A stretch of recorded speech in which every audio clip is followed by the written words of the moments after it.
Hello and welcome to Forest Focus, and hello and welcome to the Championship for Nottingham Forest Women as they go unbeaten all season to secure promotion to the second tier. Joining me to reflect on a goal achieved and a job well done is Forest Women manager Carly Davies. Carly, good to have you back with us. How are you doing today?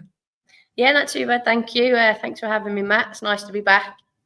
No, it's good to have you with us. Good to have you with us. I guess that sounds good as well. Welcome to the Championship. It's been a battle to get there for the club. We've discussed about one going up and all those connotations. So, how did it feel on Sunday to hear that final whistle when you beat West Brom 7-2? Yeah, it was obviously a perfect day. The sun was shining. Yeah, we scored a lot of goals. We created a lot of chances. We had a great fan base in the stadium. All things considered, obviously with the men being at Wembley. So yeah, it was a wonderful day and a wonderful feeling to finally achieve our goal. I was going to ask about Wembley. I obviously didn't take too much loss off it, if any at all. But was it just a bit of a frustration? It's obviously out of your hands, but that scheduling was unfortunate because I guess hundreds of people potentially had to choose between the two games, didn't they? Yeah, it's obviously not ideal. There's always going to be clashes in scheduling with the men's and the women's games, and I think that'll be a similar case next year. Hopefully, if Nuno and the team can achieve the goal for Champions League or Europe in general. So it was disappointing, but at the same time, look, we're just glad that Nuno got the group to the semi-finals, and we still had a really great following here that day as well. So we can't complain too much. I spoke at the top there about the long journey to get here. Obviously, you've been part of it for 2 years now as well. Did you feel that kind of weight of expectation going into this season or not? I wouldn't say that I didn't feel the weight as such. I think having the first year in the league and building the squad the way that we did and just consolidating the learning that we took from the first year, I felt confident going into the season. We recruited really well. The infrastructure was already there. I'd learned a lot about the league and the players within the league. Which was something that I didn't know when I come into it in year one. I obviously was working in the Super League prior to that, so it was a bit of a difference in terms of the league and the pitches that you're playing on, etc. So we took a lot of learnings from year one and implemented some changes going into year two, and then with the recruitment that we put in place, we felt confident going into the season that we could achieve our goals. So everything was set up as best as it could be for us to go and obviously get promoted. Do you think, with the benefit of hindsight, even not going up that first year, because you came in right on the eve of the season, do you perhaps benefit in the longer term as a football club by having that extra year at this level to feel totally prepared for the Championship? I think so. We had a mantra anyway, which was Championship ready. We wanted to make sure that we did everything above the National League standard, and that was the reason why I was brought in, and that's why Amber was brought in as well by senior management. So we were ready if we had have won the league in year one, but I think what it did allow us to do was take the learnings from that and also develop the squad so that we could compete in the FA Cup. And we had a really strong pre-season. We played a lot of Championship teams in pre-season. We didn't play Tier 3 clubs really at all, and that's because we wanted to ensure that we were ready if and when it happened. So it was certainly some good learnings from year one. Listen, if you'd have asked me, could we have got promoted in year one? Of course, I would say, yeah, we'd have loved to, but I think we're probably, where we need to be right now, and we're certainly set up and prepared, ready for next season. If I was to ask you to pick out a couple of moments this season, now you look back, and I guess you'll have a full debrief if you haven't already, but were there any particularly pivotal moments or games or even within games that really took you to where you are now, do you think? I think the rugby game in midweek in the 3-game week, I think there was a lot of apprehension going into that week. We were playing rugby, Feds and Wolves, and those are 3 tough teams to play in this league, and especially all on the City ground. As much as it suits us, it's still a really big pitch. So when you're playing 3 games in a week and you're playing 3 tough sides in the league, there was a lot of apprehension around it. And I think back to the rugby game, and I think Mal scored on like the 87th, 89th minute, something like that. And we'd spoke all week about, that we weren't always going to have things go our way, and that we knew that rugby were a very resilient side and they would be difficult to break down, and they'd proven that against Liverpool in the FA Cup on the Sunday.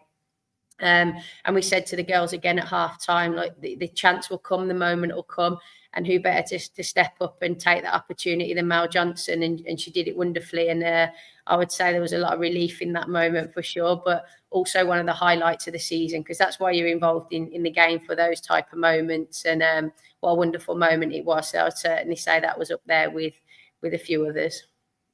A similar sort of question as well. Was there a moment where you knew, obviously the final whistle on Sunday, but where you felt, okay, we've won the league now, even if you didn't say it to anyone, but internally you thought, okay, we're going to do it?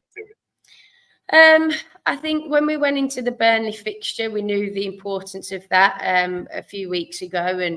And, ultimately all season, there's been a target on our back. Everybody wants to beat us. Everyone, upped their game, probably 10, 15% more when they played against us. And we knew that the importance of that Burnley fixture, because at the point, obviously, Wolves were very hot on our heels as well. So, but the focus from the girls that week, they've been brilliant all season, but specifically that week, the focus that they had, and there was a really calm energy about them.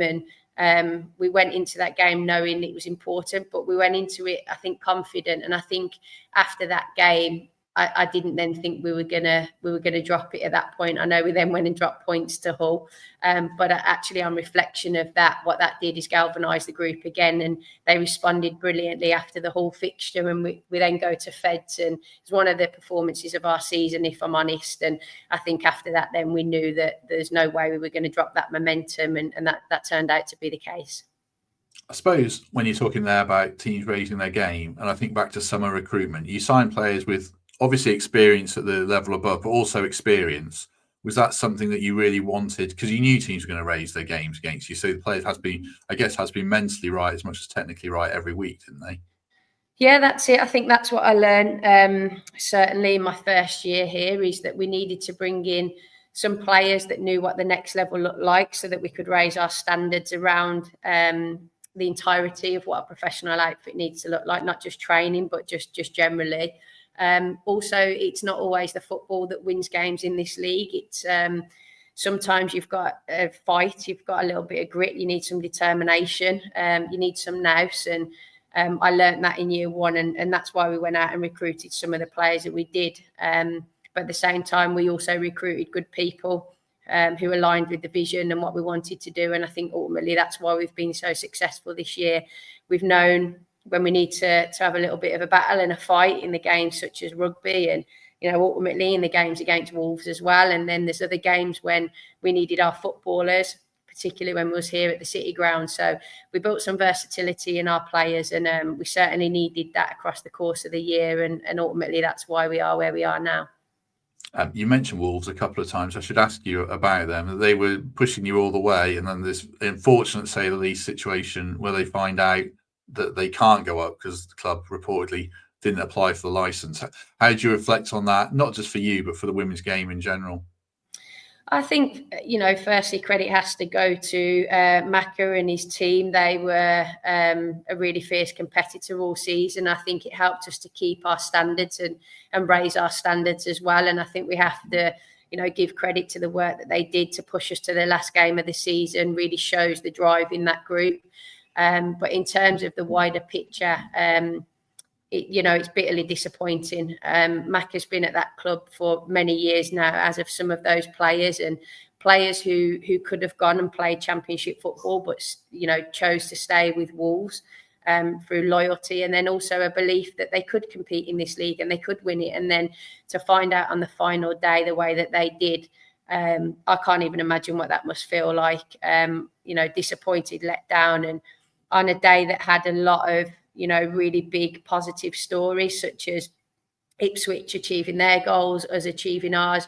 What's come out of it is a real big negative in what Wolves have done, and that's bitterly disappointing for anybody involved in the women's game. And I just feel sorry for the staff and the players that have put in all the work that they have across the season. And we have to do better. Football has to do better. And it'll be interesting to see what comes out of Wolves when they do release a statement.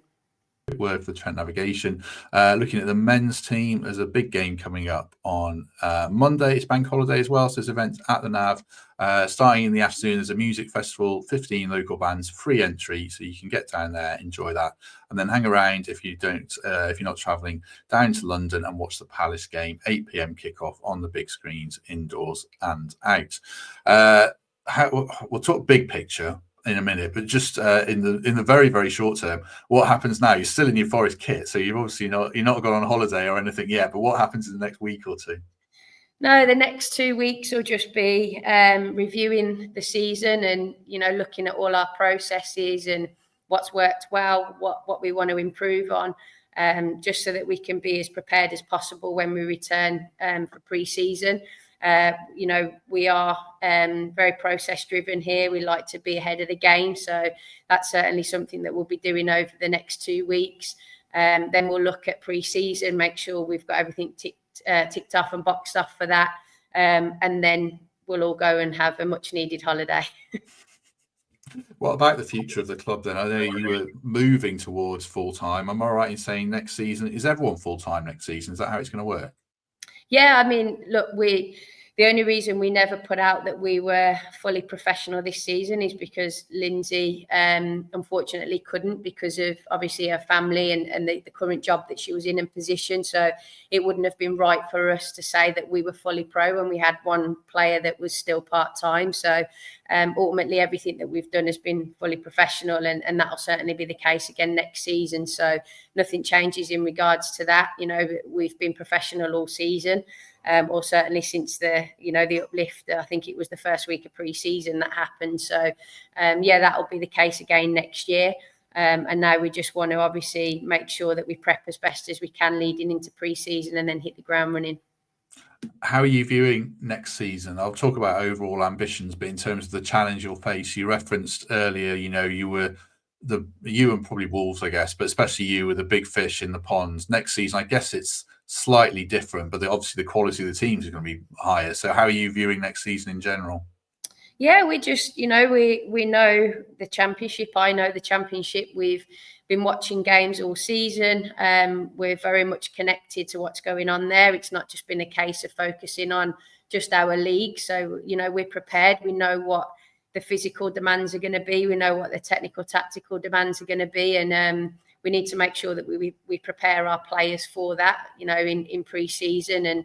And the club are obviously ambitious. It's going to be difficult stepping up a level. So we have to be realistic. It's not going to be a case of turning up and winning games of football week in, week out, and scoring the amount of goals that we did. Of course, that's not the reality of it in any league, men's or women's. When you go up a league, obviously the demands are higher.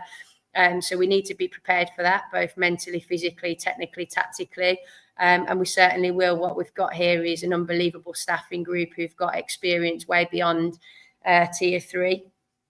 So we know what the next level looks like, and we know how we need to prepare our players, and that'll certainly be our job over the next sort of, I'd say, 4 or 5 months.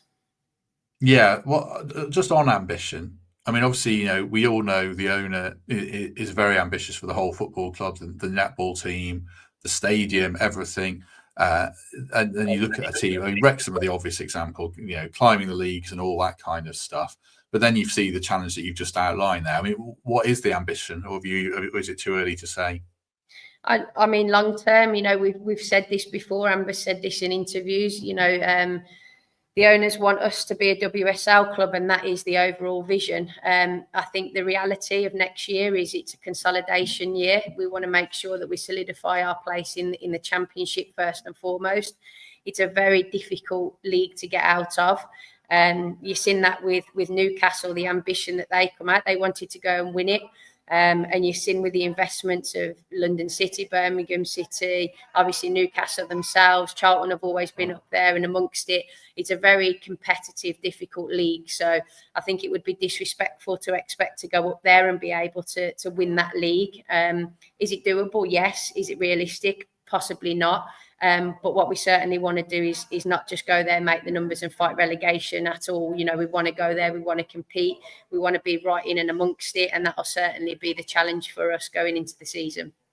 I guess it must be very exciting because I think, again, I'm referencing Wrexham again here, but getting out of the first league is probably as hard as getting out of any of them in a sense. And now, does it feel like some doors have been opened longer term? Certainly, is this a really exciting phase of everything you're trying to do now?